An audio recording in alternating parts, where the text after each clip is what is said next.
पवित्र विदर्भ की भूमि में भगवान शिव की कथा श्रवण करने का जो सौभाग्य मिला है, ये समझें कि भगवान शिव ने स्वयं मां अम्बा को कहा और अम्बा ने ये प्रेरणा देकर सांसद श्रीमती नवनीत जी राणा और विधायक महोदय श्री रवि जी राणा को प्रेरणा दी, जिसके फल स्वरूप ये पवित्र शिव महापुराण की कथा श्रवण करने का हमको अवसर मिला है।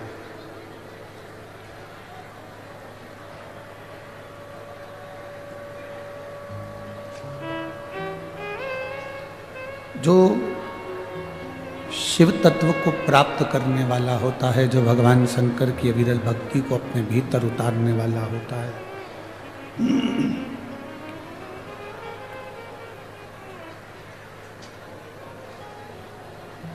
जब वो भगवान शंकर की भक्ति को करना प्रारंभ करता है, भगवान शिव की भक्ति को प्राप्त करना प्रारंभ करता है, तब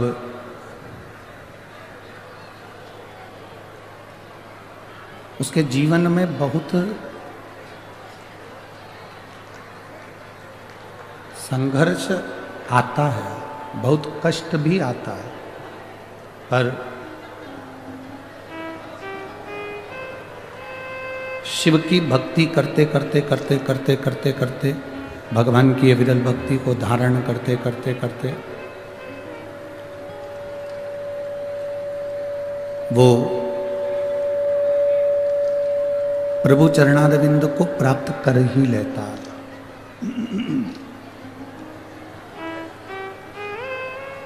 अब जैसे आप लोग बड़ी दूर दूर से कथा को श्रवण करने के लिए आए हो, जहाँ जहाँ से कोई अपने गांव से, नगर से, शहर से भगवान शिव की कथा को सुनने के लिए यहाँ पहुँचे हैं।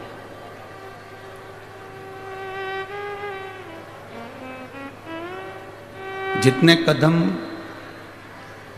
चलकर हम भगवान शिव की कथा तक पहुँच रहे हैं,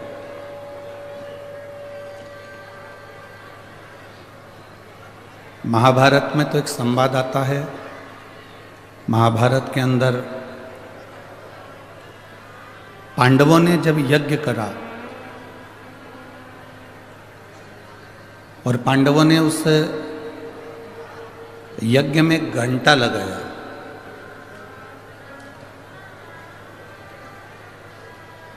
पहले यज्ञ का एक नियम था, यज्ञ का एक क्रम था कि जब विद्वान ब्राह्मण यज्ञ कराते थे तो यज्ञ की जो पूर्ण आहुति होती थी, उस पूर्ण आहुति में जो घंटा लगाया जाता था वो अपने आप बज जाता था।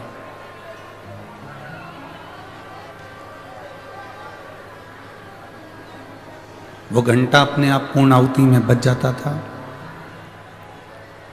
उसको बजाया नहीं जाता था, कोई उसको बजाता नहीं था, वो घंटा अपने आप बज जाता था। बस ब्राह्मणों ने पूर्णाहुति करी और वो घंटा बजा।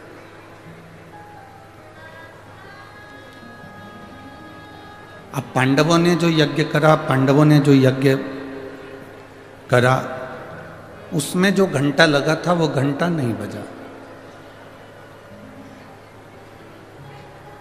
बहुत ध्यान देना कथा की ओर।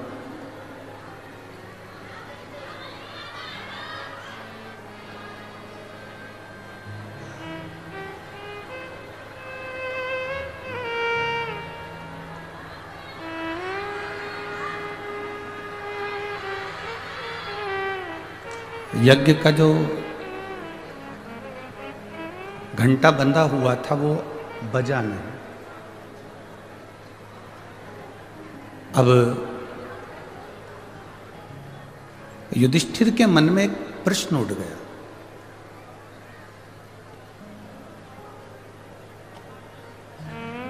युधिष्ठिर के मन में एक प्रश्न ये जागृत हुआ कि हमने यज्ञ अच्छा करवाया, अनुष्ठान अच्छा करवाया,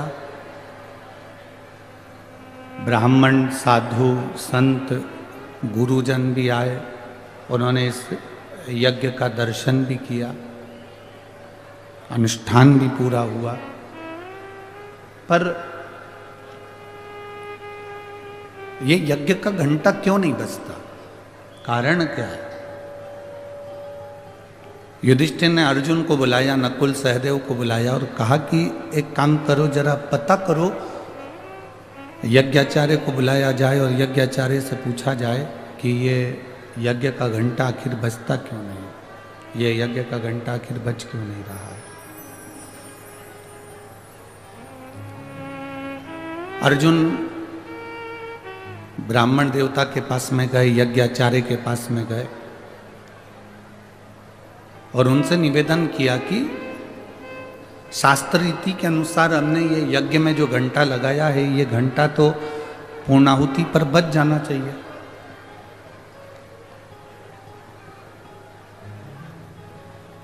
अगर यज्ञ की पूर्णाहुति होती है तो ये घंटा बजना चाहिए।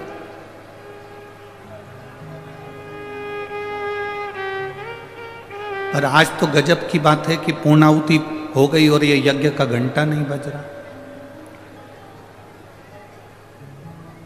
यज्ञाचार्य ने कहा, महाराज जी, हमने तो जो यज्ञ करवाया वो बहुत अच्छा करवाया, हमारी तरफ से जो यज्ञ हुआ है वो यज्ञ में कोई कमी नहीं। फिर कमी कहां पर है? तो यज्ञाचार्य ने कहा, कमी केवल एक जगह पर है। यज्ञ पूर्णाहुति की आपने जो भंडारा प्रसादी रखी है, भोजन जो रखा है, और आपने कह दिया कि भंडारा है, भंडारा है, भंडारा है, भंडारा है, और पूरे नगर में आपने निमंत्रण दे दिया कि भंडारा है, अलाउंस फिरवा दिया, गाड़ी फिरवा दी, सबको निमंत्रण करवा दिया कि भंडारा है। यज्ञाचार्य ने कहा, इसमें एक गलती कहीं ना कहीं हो रही है। यज्ञ दो तरह का होता है, जिसमें सांकल्य दी जाती है, आहुतियां दी जाती है, एक यज्ञ वो है।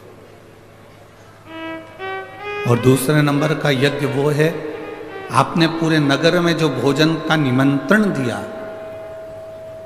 और नगर में जो भोजन का निमंत्रण दिया उसमें से कोई ना कोई एक व्यक्ति, दो व्यक्ति भोजन करने नहीं आए,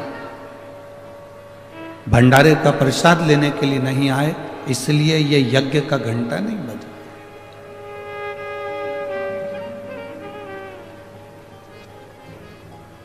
मेरी माताएं यहां पर बैठी हैं, मेरी जीजियां बैठी हैं, मेरे भाई, मेरे जीजा लोग बैठे हैं। आपके स्मरण में होगा, जो बुजुर्ग माताएं हैं वो जानती हैं, हम कोई उद्यापन करते हैं, चतुर्थी का उद्यापन करा, करवा चौथ का उद्यापन करा, कोई तीज का उद्यापन करा, कोई उजमना करा, उद्यापन करा। तो जो उद्यापन करने वाला होता है, जो उजमना करने वाला होता है, वो पहले भोजन नहीं करता। जब उजमने में, उद्यापन में जितने लोगों को उसने आमंत्रित करा है, जितने लोगों को उसने बुलाया है, 16 जोड़े हैं, 15 जोड़े हैं, 20 जोड़े हैं, 25 जोड़े हैं, जितनों को उसने बुलाया, पहले उनको वो भोजन कराता है। और भोजन कराने के बाद में फिर जिसने उजमना करा है, जिसने उद्यापन करा है, वो भोजन ग्रहण करता है।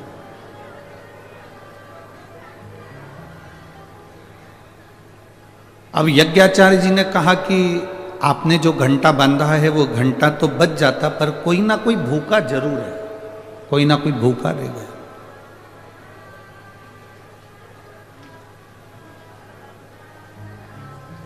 अब भीतर जब एक संकल्प लेकर हम कोई कार्य करते हैं तो कहीं ना कहीं उसमें थोड़ी ना थोड़ी अड़चन जरूर आती है, पर कार्य सफल करना ये परमात्मा के हाथ में होता है।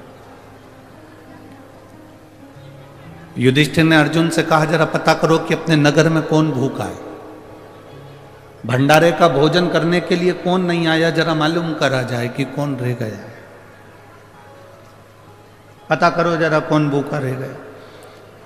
अर्जुन, नकुल, सहदेव, भीम सब गए, सब पता लगा रहे हैं कि भूखा कौन रह गया।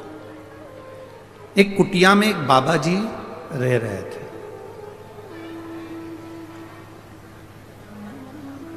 एक कुटिया में एक संत रह रहे। पूछा, अर्जुन ने जाकर निवेदन करा, बाबा आपने भोजन किया? बाबा कहते हैं नहीं। इतना बड़ा यज्ञ युधिष्ठिर ने करवाया और आपने भंडारा का भोजन नहीं करा? नहीं। क्यों? आप भोजन क्यों नहीं करते? आप भोजन करने क्यों नहीं जाते? संत ने कहा, देखो महाराज, हम भोजन करने इसलिए नहीं जाते क्योंकि हमारा पुण्य सारा की सारा युधिष्ठिर के पास चला जाएगा। हम चाहते हैं कि युधिष्ठिर अपना पुण्य हमको दे।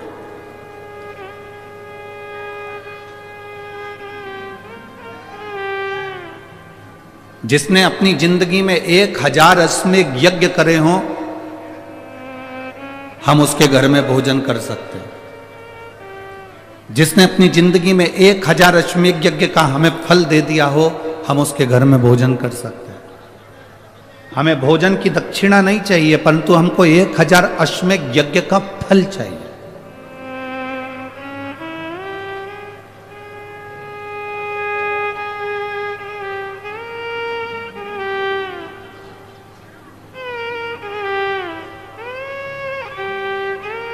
हमें 1000 अश्वमेध यज्ञ का जो संकल्प का फल दे दे कि हमने 1000 अश्वमेध यज्ञ करे हैं और हमने आपको जी 1000 अश्वमेध यज्ञ का फल दिया, तो हम भोजन करने को तैयार। इतने में अर्जुन ने कहा, बाबा हमने हमारी जिंदगी का पहला अश्वमेध यज्ञ करा है, आप इसका फल ले लो। संत ने कहा, नहीं नहीं, हम 1 अश्वमेध यज्ञ का फल नहीं ले सकते, हमको तो 108 अश्वमेध यज्ञ का फल चाहिए। अर्जुन की आंखों में जल भर गया। युधिष्ठिर, नकुल, भीम सब स्तुप्त होकर देखते रहे, सब स्तुप्त होकर देख रहे।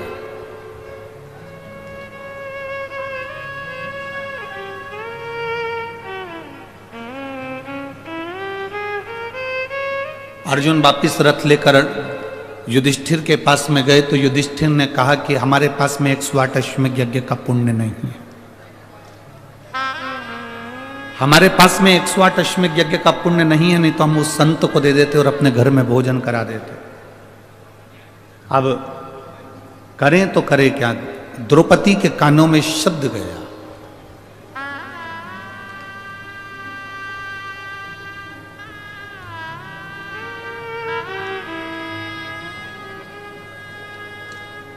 दुनिया के लोग भले स्त्री को, नारी को, दुनिया के लोग भले स्त्री को, नारी को अशुद्ध मानते हों, कह देते हों कि नारी, कई लोग स्त्री के ऊपर, नारी के ऊपर कमेंट्स कर देते हैं, शब्दों की बाण कर देते हैं, शब्दों पर शब्द कह देते हैं।